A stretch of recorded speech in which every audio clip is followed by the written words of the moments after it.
এক গ্রামে এক রাজা বাস করতেন। তার একমাত্র মেয়ে ছিল, যে অত্যন্ত সুন্দরী ও সুশিক্ষিত। রাজা তার মেয়ে ও রাজ্যকে খুব ভালোবাসতেন, তাই মেয়েকে খুব সাবধানে বড় করে তুলতেন। রাজা জানতেন তার কোনো ছেলে নেই, ফলে রাজ্যটির উত্তরাধিকারী হবে তার মেয়ে। সে কারণে রাজা তার মেয়েকে রাজ্য পরিচালনার জন্য যথার্থভাবে প্রস্তুত করতে চেয়েছিলেন। রাজকন্যাকে অনেক কিছু শিখিয়ে পারদর্শী করে রাখতে তিনি সময় ও শ্রমের কোনো ত্রুটি করেননি। রাজকন্যাকে উপযুক্ত একজন রাজপুত্রের হাতে তুলে দিতে তিনি মনে মনে একটি যোগ্য পাত্রের খোঁজ করছিলেন। রাজকন্যা অনেক রাজকুমারদের সঙ্গে দেখা করেছিল, কিন্তু কোনো রাজপুত্রকেই তার পছন্দ হয়নি। এই নিয়ে রাজা বেশ চিন্তিত হয়ে পড়েছিলেন, কারণ সময় যতই গড়াচ্ছিল ততই তার উদ্বেগ বাড়ছিল। একদিকে রাজ্য, অন্যদিকে মেয়ের ভবিষ্যৎ, সবকিছু মিলিয়ে রাজা একটা সঠিক সিদ্ধান্তে আসতে পারছিলেন না। রাজকন্যা তার মা বাবার কাছে নিজের পছন্দের স্বাধীনতা দাবি করতে থাকেন। তিনি বলতেন, আমার বিয়ে আমার ইচ্ছাই হবে, রাজপুত্র বা সাধারণ কেউই হতে পারে, কিন্তু মানুষটা ভালো হতে হবে, আমার সুখের জন্য। রাজকন্যার মা বাবা একে একে বেশ কিছু রাজপুত্রকে রাজপ্রাসাদে আমন্ত্রণ জানালেন, কিন্তু রাজকন্যা কাউকেই পছন্দ করলেন না। এদিকে রাজকন্যার মা বারবার রাজকন্যাকে বুঝিয়ে বলতেন, তুমি একজন রাজপুত্রের সঙ্গে বিয়ে করবে, তাহলে আমাদের রাজ্য সঠিকভাবে পরিচালিত হবে। কিন্তু রাজকন্যা দৃঢ় সংকল্পিত ছিল। তার মতে রাজ্য পরিচালনার জন্য একজন ভালো মানুষই যথেষ্ট, তা সে রাজপুত্র হোক বা সাধারণ মানুষই হোক। রাজকন্যা এমন এক সময়ে সিদ্ধান্ত নেন, যে কোনো রাজপুত্র নয়, তিনি সাধারণ মানুষের মধ্য থেকে একজন জীবনসঙ্গী খুঁজবেন। তার মা বাবা একে একে তাকে নানা ধরনের চাপ দিচ্ছিলেন, কিন্তু রাজকন্যা অটল ছিলেন। তার মতে রাজকুমারের গরিমা নয়, একজন মানুষের চরিত্রই গুরুত্বপূর্ণ। রাজকন্যার জেদ দেখে রাজা ও রানী অবশেষে রাজি হলেন যে রাজকন্যা তার পছন্দমতো একজন মানুষ বেছে নেবেন, তবে তার জন্য একটি বিশেষ পরীক্ষা হবে। এই পরীক্ষা রাজ্যবাসী সকল পুরুষদের জন্য ছিল। পরীক্ষায় উত্তীর্ণ হলে সেই ব্যক্তি রাজকন্যার স্বামী হতে পারবে। রাজা ও রানী এই সিদ্ধান্তে পৌঁছানোর পর রাজকন্যা তাদের কথা মেনে পরীক্ষা গ্রহণের জন্য রাজি হলেন। সেদিন রাজপুত্রদের আসার দিনে রাজকন্যা সাদা গাউন পরেছিলেন। তিনি এত সুন্দর ছিলেন যে তাকে দেখে সবাই মুগ্ধ হয়ে গিয়েছিল। রাজকন্যা 3টি বিছানা দেখিয়ে বললেন, এগুলোর মধ্য থেকে তোমরা নিজের পছন্দের বিছানা বেছে নাও। 3টি বিছানা ছিল সোনা, রূপা এবং তামার। রাজকন্যা জানালেন, যিনি সঠিক বিছানা বাছবেন তিনিই তার জীবনের সঙ্গী হবেন। অনেক রাজকুমার সোনা এবং রূপার বিছানা নিয়ে চলে গেলেন, কিন্তু পরেশ নামের এক সাধারণ ছেলে তামার বিছানা বেছে নিল। রাজকন্যা তার এই সিদ্ধান্তে সন্তুষ্ট হলেন। রাজকন্যার মনে হল, সোনা ও রূপার আভিজাত কিংবা গৌরবের চেয়ে এক সাধারণ মানুষের মধ্যে যেটা গুরুত্বপূর্ণ তা হল তার প্রকৃত চরিত্র এবং দৃঢ় মনোবল। রাজকন্যা তার জীবন সঙ্গী হিসেবে পরেশকেই বেছে নিলেন। রাজকন্যা আর পরেশ একে অপরকে গ্রহণ করলেন এবং তারা ধুমধাম করে বিয়ে করলেন। রাজপুত্রদের মধ্যে যে ব্যক্তি রাজকন্যাকে নিজের চরিত্রের গুণে জয় করতে সক্ষম হয়েছে তাকে রাজকন্যা নিজের জীবনসঙ্গী হিসেবে গ্রহণ করেছিলেন। এইভাবে রাজকন্যা তার পছন্দের বিছানা নির্বাচন করে নিজের জীবনের সঙ্গী বেছে নিলেন। তার এই সিদ্ধান্ত রাজ্যে এক নতুন দৃষ্টিভঙ্গি নিয়ে এলো। রাজ্যবাসী বুঝতে পারল যে রাজ্য পরিচালনার জন্য এবং সুখী সংসার গড়ার জন্য কখনোই বংশ বা আভিজাতই সবচেয়ে গুরুত্বপূর্ণ নয়, বরং সত্যিকারের গুণ এবং চরিত্র হল মূল বিষয়। এভাবেই রাজকন্যা ও পরেশের বিয়ে রাজ্যে শান্তি ও সমৃদ্ধি নিয়ে এলো এবং রাজকন্যা তার নিজের জীবনের জন্য একটি শক্তিশালী ও দয়ালু সঙ্গী বেছে নিয়ে সুখী হলেন। তো বন্ধুরা, গল্পটি কেমন লেগেছে কমেন্টে জানাতে ভুলো না। ভালো লেগে থাকলে একটি লাইক করে দিও, আর আমাদের চ্যানেলে নতুন হয়ে থাকলে আমাদের চ্যানেলটিকে সাবস্ক্রাইব করে বেল আইকনটি অন করে দিও। ধন্যবাদ। জাদুর সোনার লেহেঙ্গা ও রাজমহল। রূপনগর রাজ্যের রাজকুমারীর নাম ছিল লায়লা। লায়লা দেখতে ছিল ভীষণ সুন্দরী, কিন্তু সে ছিল চঞ্চল আর ছটফটে। পুরো রাজমহল জুড়ে সে ঘুরে বেড়াতো। একদিন লায়লা যখন রাজমহলের নিচের কক্ষে ঘুরে বেড়াচ্ছিল, তখন ওর পা আটকে যায় একটা পুরনো কাঠের সিন্দুকে। আরে, এই সিন্দুকটা এখানে কে রেখেছে? কার এটা? তখন লায়লা সিন্দুকটা খুলে দেখলো তার ভেতরে একটা ঝলমলে সোনার লেহেঙ্গা রাখা। এটা দেখে লায়লার চক্ষু চড়ক কাজ হয়ে গেল।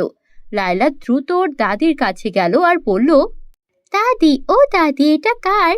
দাদি ধীরে ধীরে বললেন, এটা সেই রাজকন্যার, যে একদিন হারিয়ে গিয়েছিল রাজমহলের গোপন দরজার ভেতরে। এই কথা শুনে লায়লার গা ছমছম করে উঠল। কি বলছো কি দাদি? কবে এই ঘটনা ঘটেছে আর কেন? বন্ধুরা, তোমরা যারা যারা গল্পটি দেখছো, তোমাদের নাম কমেন্টে লিখে জানাও। আমরা নেক্সট গল্প তোমাদের নাম দিয়ে বানাবো। এই সোনার লেহেঙ্গা, অভিশপ্ত লেহেঙ্গা, কেবল সত্যিকারের রাজকন্যাই এটা পরতে পারে। সাধারণ কেউ পরলে সে চিরতরে হারিয়ে যাবে। লায়লা তখন ওর পছন্দের পুরনো আয়নার দিকে তাকালো আর সে জিজ্ঞেস করতে লাগলো, আচ্ছা, আমি কি সত্যি প্রকৃত রাজকন্যা? যাই হয়ে যাক না কেন, আমি একজন সত্যিকারের প্রকৃত রাজকন্যা কিনা এটা আমাকে দেখতেই হবে। তাই আমি ওই লেহেঙ্গাটা পরবই। যদি আমি হারিয়ে যাই তো গেলাম, কিন্তু তবু আমি লেহেঙ্গাটা পরতে চাই। কৌতূহল সামলাতে না পেরে রাজকুমারী লায়লা সেই লেহেঙ্গাটি গায়ে চড়ালো, আর মুহূর্তের মধ্যে চারপাশ আলো ছড়িয়ে পড়ল। মুহূর্তের মধ্যে চারপাশে এত আলো ছড়িয়ে পড়ল যে রাজমহলের দেয়াল থেকে এক গোপন দরজা খুলে গেল। লায়লা তখন দরজার ভেতরে পা বাড়াতেই এক ভয়ানক আওয়াজ এলো। কে তুমি? তুমি কি সত্যিকারের রাজকন্যা? লায়লা ভয় পেল, কিন্তু সাহস করে বলল, হ্যাঁ, আমি সত্যিকারের রাজকন্যা। রাজবংশের রক্ত আমার শরীরে। আলো তখন আরো উজ্জ্বল হয়ে গেল আর একটা নরম কণ্ঠ ভেসে আসলো। তাই বুঝি? তাহলে রাজ্য তোমার জন্যই অপেক্ষা করছে। লায়লা দরজা পেরিয়ে সামনে এগোতেই দেখল সামনে একটা জাদুর সোনার মহল চকচক করছে। তখন লায়লা ফিসফিস করে বলল, এখানে কি কেউ নেই? তখন এক বৃদ্ধা বেরিয়ে এসে বলল, ছিল। বহু বছর আগে এখানে অনেক মানুষের আনাগোনা ছিল, কিন্তু ওই অভিশপ্ত লেহেঙ্গার কারণে রাজকন্যা হারিয়ে যায়, রাজ্য ধ্বংস হয়ে যায়। কিন্তু আমি এখানে কেন প্রবেশ করতে পারলাম? তুমি প্রবেশ করতে পেরেছ কারণ তুমি সত্যিকারের রাজকন্যা, যে কিনা অভিশাপ ভাঙাতে পারবে। কিভাবে ভাঙাতে পারবো? তুমি যদি তোমার হৃদয়ের সত্যিকারের ভালোবাসা দিয়ে এই রাজ্যকে গ্রহণ করো, তবে এটি আবার প্রাণ ফিরে পাবে। আমি তো ছোট, আমি কি পারবো এই রাজ্য শাসন করতে? আমি যদি সত্যি এই রাজ্য শাসন করতে পারি আর রাজ্যের উত্তরাধিকারী হই, তবে আমি চাই এই রাজ্যটি আবারও জীবন্ত হয়ে উঠুক। সঙ্গে সঙ্গে চারপাশের মৃত ফুলেরা প্রাণ ফিরে পেল। ঝর্ণা আবার বইতে শুরু করলো, আর ধীরে ধীরে সব মানুষেরা জেগে উঠল। রাজ্যের লোকেরা বিস্ময়ে দেখল তাদের রাজকন্যা ফিরে এসেছে। তখন বৃদ্ধা বলল, লায়লা, তুমি এই রাজ্যের সত্যিকারের রাজকন্যা। সেই সোনার লেহেঙ্গা যে পরেছিল, সে ছিল মিথ্যে একটা রাজকন্যা, তাই সে হারিয়ে গেছে। আজ তোমার জন্য এই রাজ্য তার অভিশাপ থেকে মুক্তি পেল। হাজার বছরের পুরনো অভিশপ্ত এই রাজ্য এখন ধুলায় মিলিয়ে যেতে পারবে। লায়লা তারপর সেখান থেকে বেরিয়ে এলো, আর ওর মনে ভীষণ খুশি ছিল, কেননা ও বুঝতে পেরেছিল সত্যিকারের রাজকন্যা শুধু রক্তের কারণে নয়, সাহস, ভালোবাসা আর আত্মবিশ্বাস দিয়ে নিজেকে প্রকৃত রাজকন্যা বানাতে হয়। এর পরবর্তীতে লায়লা একজন সত্যিকারের রানী হয়ে উঠল আর রাজ্য খুব ভালোভাবে শাসন করতে লাগলো। শুধু তাই নয়, লায়লা হয়ে উঠল সকলের প্রিয় আর ন্যায়পরায়ণ রানী। বন্ধুরা, গল্পটি ভালো লাগলে একটা লাইক করে দিও আর আমাদের চ্যানেলে নতুন হলে চ্যানেলটিকে সাবস্ক্রাইব করতে ভুলো না যেন। Bye bye. জাদুর লিপস্টিক ও কথা বলার আয়না। সোনাপুর রাজ্যের একমাত্র রাজকন্যা রেশমা তার বাবা মায়ের ভীষণ আদরের ছিল। রেশমাকে তার বাবা মা অর্থাৎ রাজা রানী এমন কোনো সুখ স্বাচ্ছন্দ্য ছিল না যা এনে দেয়নি। তবে রেশমা ছিল খুবই সরল মনের। ওর এসব সুখ স্বাচ্ছন্দ্যের প্রতি কোনো লোভ ছিল না। ওর ঘরে থাকতো দামি জিনিসের জায়গায় পুরনো সব জিনিসপত্র। তেমনই একদিন ওর একটা পুরনো আয়নার দিকে তাকিয়েছিল। হঠাৎ ও একটা লিপস্টিক তুলে নিল, যেটা কিনা ওই শহরেরই একটা বুড়িমার কাছ থেকে পেয়েছিল উপহার হিসেবে। বুড়িমা বলেছিল লিপস্টিকটা জাদুর। তখন রেশমা সে লিপস্টিকটা হাতে তুলে নিল আর বলতে লাগলো, আচ্ছা, বুড়িমা যে বলেছিলেন এই লিপস্টিকটা জাদুর, এটা কি সত্যিই জাদুর? তখনই আয়নাটা চকচক করে উঠল আর একটা নরম কণ্ঠ ভেসে উঠল, হ্যাঁ রাজকন্যা, এই লিপস্টিক যার ঠোঁটে থাকবে তার বলা সব কথা সবাই বিশ্বাস করবে। রেশমার চোখ বড় হয়ে গেল। রাজসভায় কেউ তার কথা শুনতো না। বন্ধুরা, তোমরা যারা যারা গল্পটি দেখছো তোমাদের নাম কমেন্টে লিখে জানাও। আমরা নেক্সট গল্প তোমাদের নাম দিয়ে বানাবো। তখন রেশমা লিপস্টিকটা তার ঠোঁটে লাগালো আর বলল, এই রাজ্যের খাদ্য মজুদ শেষ হয়ে যাচ্ছে, কিন্তু মন্ত্রী মিথ্যে কথা বলছে। রাজা তখন গম্ভীর হয়ে বললেন, এটা কি সত্যি? তাহলে তদন্ত করো। রেশমা ভীষণ খুশি হলো, কারণ এই প্রথম ওর কথা ওর বাবা শুনল। তখন আয়না ওকে আবারও বলল, সাবধান রেশমা, সত্যের পাশাপাশি মিথ্যেও কিন্তু বিশ্বাসযোগ্য হয়ে উঠবে। কখনো মিথ্যা বলো না। রেশমা হাসলো আর বলল, আমাকে তাই মনে হয়? আমি তো শুধু সত্যই বলবো। পরের দিন রাজসভায় রেশমা ভুল করে বলে ফেলল, আজকে একটা অদ্ভুত ঘটনা ঘটবে। আজ আকাশ থেকে স্বর্ণের বৃষ্টি হবে। রাজা, মন্ত্রী সবাই তখন আকাশের দিকে তাকিয়ে থাকলো, কিন্তু আসলে তেমন কিছুই হলো না। তখন রাজা কঠোর কণ্ঠে বললেন, মিথ্যে বলেছ তুমি রাজকন্যা, তুমি এখন কারাবন্দী। রেশমার চোখে তখন জল চলে এলো আর সে মনে করে দেখলো আয়না তাকে সত্যি কথাই বলেছিল। এবার আমি কি করব?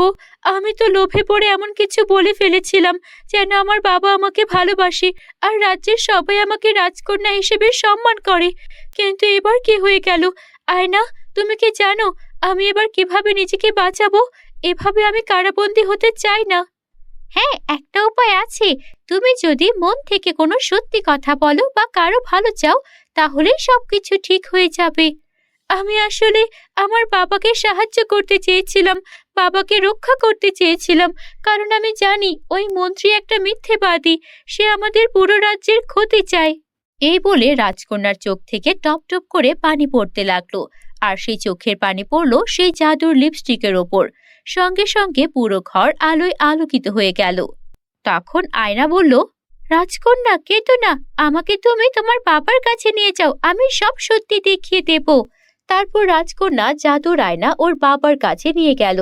আর তখন রাজা দেখলেন এতদিন ধরে মন্ত্রী যা যা অন্যায় করেছিলেন সেই সব কিছু আয়নায় দেখা যাচ্ছে। তখন রাজা বুঝতে পারলেন তিনি এতদিন ধরে ভুল মানুষের ওপর বিশ্বাস করেছেন। তখন সে তার মেয়ের কাছে ক্ষমা চেয়ে বললেন, আমার ভুল হয়ে গেছে রে মা, নিজের মেয়েকে আমি বিশ্বাস না করে একজন পর মানুষকে বিশ্বাস করেছি। এই মন্ত্রী আমাদের রাজ্যের প্রজাদের অনেক অত্যাচার করেছে। রাজ্যের কোষাগার, রাজ্যের খাদ্য সবকিছু নিয়েই বাড়াবাড়ি করেছে। ওকেই কারাগারে পাঠানো হবে। আর আমিও বুঝতে পেরেছি আমার মেয়ে কখনো মিথ্যেবাদী হতে পারে না। আজকের পর থেকে আমি তোকে কখনোই আর ভুল বুঝবো না মা। আর তুই যে আকাশ থেকে সোনার বৃষ্টির কথা বলেছিলি, আমার বোঝা উচিত ছিল এই ধরনের কিছু বাস্তবে হতেই পারে না। আর আমি আমার নিজের মেয়েকেই কিনা কারাবন্দী করতে গিয়েছিলাম। আমাকে তুই ক্ষমা করে দিস মা। না বাবা, তুমি আমাকে ক্ষমা করে দিও। আমি সেদিন এত বড় একটা কথা রাজ্যসভায় বলে ফেলেছি। আমি রাজ্যের রাজকন্যা, আমাকে আরেকটু সাবধান হওয়া উচিত ছিল। তারপর এভাবেই জাদুর আয়নার সাহায্যে রেশমা সেবারের মতো বেঁচে গেল আর রেশমা এটাও বুঝে গেল যে সত্য বলার জন্য কখনো জাদুর প্রয়োজন হয় না, সৎ সাহস থাকলে সেটাই যথেষ্ট। এরপর থেকে রেশমা কোথাও কোনো অবিচার অন্যায় দেখলে তার বিরুদ্ধে প্রমাণ জোগাড় করত আর তারপর তার সঙ্গে সঙ্গে পদক্ষেপ নিয়ে সেটার সমাধান করত। এরপর থেকে সেই রাজ্যে আর কোনো রকম কষ্ট রইল না, সবাই সুখে শান্তিতে থাকতে শুরু করলো। বন্ধুরা, আমাদের চ্যানেলে নতুন হলে চ্যানেলটিকে সাবস্ক্রাইব করতে ভুলো না যেন। Bye bye.